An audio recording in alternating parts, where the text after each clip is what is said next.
সুপ্রদর্শক, কেমন আছেন আপনারা? আশা করি খুব ভালো আছেন। আমন্ত্রণ জানাচ্ছি আপনাদেরকে এটিএন বাংলার কৃষি বিষয়ক অনুষ্ঠান মাটির সুবাসে। সাথে আছি আমি কৃষিবিদ সাব্বির সজীব। বনসাই আমাদের দেশে এখন অত্যন্ত পরিচিত একটি নাম। দর্শক, আপনারা জানেন যে বাংলাদেশের কৃষিতে এখন নতুন নতুন ধ্যান ধারণা যোগ হচ্ছে।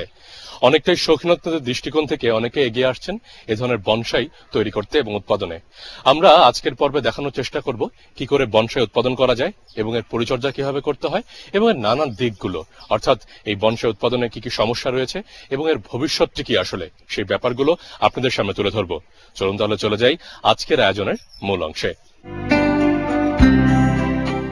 প্রাচীন চীনা শব্দ পেনজাই থেকে জাপানি বনসাই শব্দের উৎপত্তি।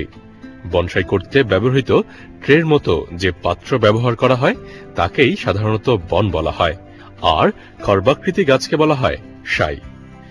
যদিও চীনা ও জাপানকেই বনসাই তৈরি করার প্রধান কারিগর হিসেবে ধরা হয়, তবে বাংলাদেশেও এখন বিভিন্ন স্থানে স্বল্প ও বিস্তরভাবে এই বনসাই তৈরি হচ্ছে। বনসাই তৈরি করার জন্য প্রথমেই গাছ নির্বাচন করা খুবই জরুরি। যে সকল গাছের বৃদ্ধি ধীরে হয়, কাণ্ড মোটা হয়, এমন গাছের চারা নির্বাচন করা উচিত। সাধারণত বট, পাকড়, তেঁতুল, কদবেল, বকুল, হিজল, আমবাগ, চায়না বট, রাবার বট, কৃষ্ণচূড়া, জগডুমুর, তমাল, অর্জুন ইত্যাদি গাছ দিয়ে বনসাই করা যেতে পারে। আপনার বাগানে তো আমরা দেখলাম যে বনসাইয়ের অনেক ধরনের কালেকশন রয়েছে, তো আপনি যদি শুরুর গল্পটা আমাদেরকে বলেন যে আসলে কবে থেকে শুরু করলেন এবং কোন দিকটা মাথায় রেখে মনে হলো যে এই বনসাইয়ের বাগান করি বা বনসাই উৎপাদন করি?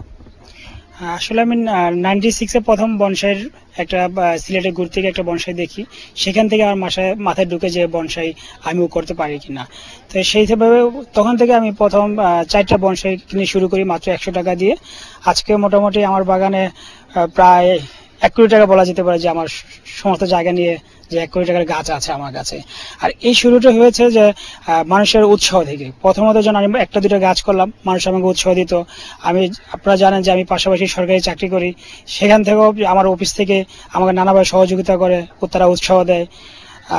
এভাবে আস্তে আস্তে আমার এই বনসাই থেকে চলে আসে এবং 2001-এ আমি প্রথম যে বাণিজ্যিকভাবে একটা থিম নিই যে বাণিজ্যিকভাবে বনসাই কিভাবে করা যায়, এবং 2007-এ আমি একটা কোর্স করি বনসাইয়ের উপর একাডেমিক কোর্স। সেই কোর্স করার পরে পুরোপুরি আমি বনসাই বিজনেস হিসেবে চিন্তা করি এবং বর্তমানে মালয়েশিয়া এবং সিঙ্গাপুরে বনসাই এক্সপোর্টের প্রক্রিয়া চলছে। মোটামুটি আমাদের ডিল হয়েছে, আগামী 2 বছর পর আমরা একটা বড় আকারের এক্সপোর্ট করব। নিঃসন্দেহে আপনি বেশ, আমরা বলতে পারি যে 100 টাকা থেকে শুরু করে এখন আপনি কোটি টাকার মালিক, শুধুমাত্র এই বনসাই উৎপাদন করে এবং বনসাই বিক্রি করে, তাই না? বিক্রিও ঠিক বলবো না, কারণ 1 কোটি টাকা দামের বনসাই এখন আপনার বাগানে রয়েছে, তাই না? তো আপনি যদি বলেন, যেহেতু আমাদের বাংলাদেশে বেকার সমস্যা এখন পর্যন্ত রয়েছে, অনেক বেকার যুবক এখনো বাসায় বসে রয়েছে বা নানা ধরনের কাজের সাথে জড়িত, তো তারা কি ঘরে বসে অল্প পরিসরে এই বনসাই উৎপাদনের দিকে যেতে পারে কিনা, সে ব্যাপারে আপনার পরামর্শ কি থাকবে? আর নিঃসন্দেহে যে আমি যখন স্টুডেন্ট ছিলাম তখন থেকে আমার স্টুডেন্ট লাইফ থেকে বনসাইটা করা শুরু হয়েছিল। সেটা যদিও নিতান্ত শখ ছিল, কিন্তু এখন কিন্তু শখ না, এখন হয়ে গেছে নেশা। আর নেশার পরবর্তীতে যেটা বলা যেতে পারে এরকম একটা ছোট পেশা, যেহেতু আমি যদিও সরকারি চাকরি করি, বাট এটাও একটা পেশা। কারণ আমি চাকরির পাশাপাশি এইটা বলি যে আমার ধারণা যে সারাক্ষণ এদিকে না আসা, যে বনসাইটাকে সার দিতে হবে, পানি দিতে হবে, তাকে কি করতে হবে, তাকে কখন আমার টপ চেঞ্জ করতে হবে, এই যে একটা চিন্তা, এটা আমার মাথায় প্রতিনিয়ত কাজ করে। আর বেকার যারা আছে আমি তাদেরকে বলবো অবশ্যই তারা বাড়ির যে আঙ্গিনে আছে, যাদের উঠান আছে সেখানে করবে, যাদের ছাদ আছে সেখানে তারা 1-2টা দিয়ে গাছ শুরু করতে পারে। একসময় আস্তে আস্তে অনেক বড় ধরনের বাগান, তাদের বনসাই বাগান নিঃসন্দেহে হয়ে যাবে। আচ্ছা, সেক্ষেত্রে আপনি নিঃসন্দেহে বেশ বড় একটি পরিসরে বনসাইয়ের বাগান করেছেন এবং বনসাই উৎপাদনের দিকে যাচ্ছেন বাণিজ্যিক আকারে। তো সেক্ষেত্রে আপনার ভবিষ্যৎ পরিকল্পনাটা কি? যে আরো বেশি বাড়ানোর ইচ্ছা, নাকি এক্সপোর্ট করার ইচ্ছা রয়েছে কিনা, এবং কিছু সমস্যা যদি থাকে ইম্পোর্ট করার ক্ষেত্রে বিভিন্ন জাতের গাছ, সেগুলো যদি একটু বলেন। আমরা আন্তর্জাতিক বাজারে যদি আমাদের বাংলাদেশের বনসাইগুলো আমরা এক্সপোর্ট করতে পারি, সেক্ষেত্রে সরকার প্লাস পাশাপাশি বিভিন্ন দাতা সংস্থা আমাদের সহযোগিতা করতে পারে। কারণ আমরা ব্যক্তিগতভাবে এত দূর যাওয়া সম্ভব না, সরকার বা অন্য কোনো সংস্থা যদি আমাদের সহযোগিতা করে আমরা ইজিলি এটাকে এক্সপোর্ট করতে পারবো। আর আমাদের এই বাগানটাকে আমরা চাচ্ছি যে আরো বড় ধরনের বাগান করতে, যে এরকম একটা বাগান হবে যে বাগানে সারা পৃথিবী থেকে যারা বনসাই শিল্পী, বনসাই আর্টিস্ট, তারা বাংলাদেশে আসবে বনসাই দেখার জন্য। এখন আমরা যেটা ফলো করি যে চীন অথবা জাপানের বনসাই আমরা ফলো করি, কিন্তু এরকম একটা দিন আসবে যে বাংলাদেশকে তারা, সারা পৃথিবী বাংলাদেশকে ফলো করবে যে বাংলাদেশে ভালো মানের বনসাই হচ্ছে। এবং আমরা ওরকম একটা গার্ডেন করতে চাই যে গার্ডেনে পৃথিবীর যত রকমের স্টাইল আছে সব রকমের স্টাইল ওই বাগানে থাকবে এবং বাগান পরিদর্শনের জন্য মানুষ এখানে আসবে। বনসাই মূলত দুই ভাবে তৈরি করা যায়। এর একটিকে চীনা কৌশল এবং অন্যটিকে জাপানি কৌশল বলা হয়। চীনা কৌশলটি হচ্ছে একেবারে ছোট গাছের চারাকে প্রাপ্তবয়স্ক বনসাইয়ে পরিণত করা। প্রথম ধাপটি হচ্ছে একটি ছোট প্যাকেটে অবস্থিত চারা গাছকে বড় আকারের প্যাকেটে স্থানান্তর করতে হবে। তবে বড় আকারের প্যাকেটে চারা গাছটি স্থানান্তরের সময় খেয়াল রাখতে হবে গাছটির পর্যাপ্ত শিকড় হয়েছে কিনা এবং শিকড়গুলো চারপাশে ছড়িয়ে দিয়ে রোপণ করতে হবে। গাছটি যখন ডালপালা ছাড়বে তখনই বনসাই তৈরির অন্যতম কাজ শুরু হবে। এর জন্য আমাদের বিভিন্ন যন্ত্রপাতিও প্রয়োজন হবে। তবে তামার তার বনসাই তৈরির বিশেষ উপকরণ। তামার তার দিয়ে পেঁচিয়ে দিতে হয় ডালটিকে, অর্থাৎ লম্বালম্বিভাবে বেড়ে ওঠা একটি ডালকে আড়াআড়ি ভাবে গড়ে বেড়ে উঠতে দেওয়া বা একটি বড় গাছের আদলে তাকে আকার আকৃতি প্রদান। তামার তার পেঁচানোর সময় ৪৫ ডিগ্রি কোণে পেঁচাতে হবে। তারপর একে গাছের প্রজাতি ভেদে ৪০ থেকে ৬০ দিন এভাবে রেখে দিতে হবে।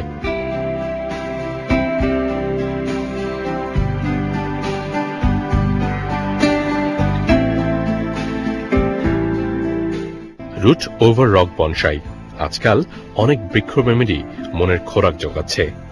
এটি তৈরি করাও বেশ সহজ। সেক্ষেত্রে একটি বনসাই আদলের গাছ এর শিকড় যখন বেশ বড় হয় তখন একটি ছিদ্র বিশিষ্ট ইট ব্যবহার করা হয়। তারপর পাত্রের মাঝে ছিদ্র বিশিষ্ট ইটটি রেখে ছোট বনসাই রোপণ করতে হয়।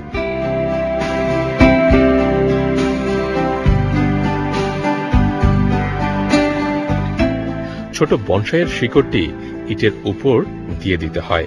তারপর তাকে মাটির নিচে পাত্রটি সহ লাগিয়ে দিতে হয়। যখন শিকড় রকের উপর প্রতিস্থাপন হয়ে যায় তখন একটি বনসাই প্লেটে স্থায়ীভাবে বনসাইটি রোপণ করতে হয়। তবে রোপণের পূর্বে বনসাই প্লেটের ছিদ্রের উপর নেটের টুকরা দিয়ে দিতে হবে যাতে মাটি বের না হয়ে যেতে পারে। বনসাই রোপণের পরপর পানি দিয়ে গাছটিকে কিছুটা সিক্ত জায়গায় রেখে দিতে হবে।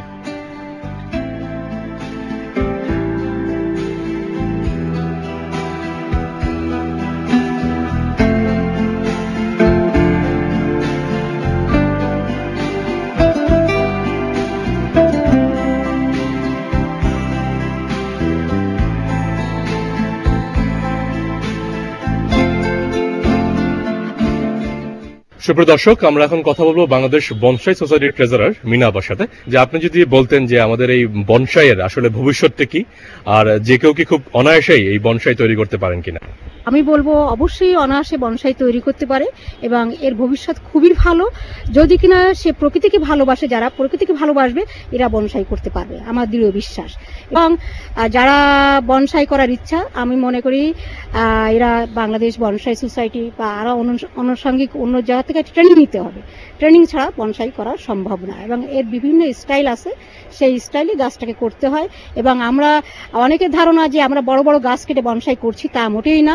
আমরা বড় গাছগুলো যে ডালগুলো কেটে ফেলছি সেই ডাল থেকে আমরা তাকে একটা নতুন প্রকৃতির যে রূপটা, সেই রূপটাকে দিয়েই আমরা বনসাই তৈরি করছি। এবং এতে মোটামুটি আমরা প্রতি বছরে বাংলাদেশ বনসাই সোসাইটি একটা বনসাই প্রদর্শনীর ব্যবস্থা করে। এই ব্যবস্থাতে মোটামুটি বাংলাদেশ বনসাই সোসাইটি প্রায় 1 থেকে 150-200 মতো আমাদের মেম্বার আছে। ওদের প্রত্যেকের গাছ খুব ভালো বিক্রি হয় এবং নিত্য নতুন গাছ, যে গাছগুলো আমরা ঢাকা শহরে দেখতে পাই না, সেই গাছগুলো আমরা সবসময় মেলাতে আমরা দেখতে পাই এবং আমাদের কাছে খুব ভালো লাগে। এবং আমাদের যখন সেই মেলাটা হয় যেন আমরা সবুজের মাঝে 4-5 দিন থাকি এবং সবার কাছে খুব আনন্দদায়ক আমাদের। এবং সারাটা বছর আমরা সেই অপেক্ষা করে থাকি কখন আমাদের সেই মেলাটা হবে। যাই হোক, বনসাই সবাই করতে পারে। তো বনসাই করতে গেলেই আমি বলবো আগে বনসাই সম্বন্ধে জানতে হবে বনসাই জিনিসটা কি এবং কিভাবে করতে হয়। এই ট্রেনিংটা নেওয়া থাকলে সবারই জন্য বনসাই করা সহজ এবং এর ভবিষ্যৎ অনেক ভালো।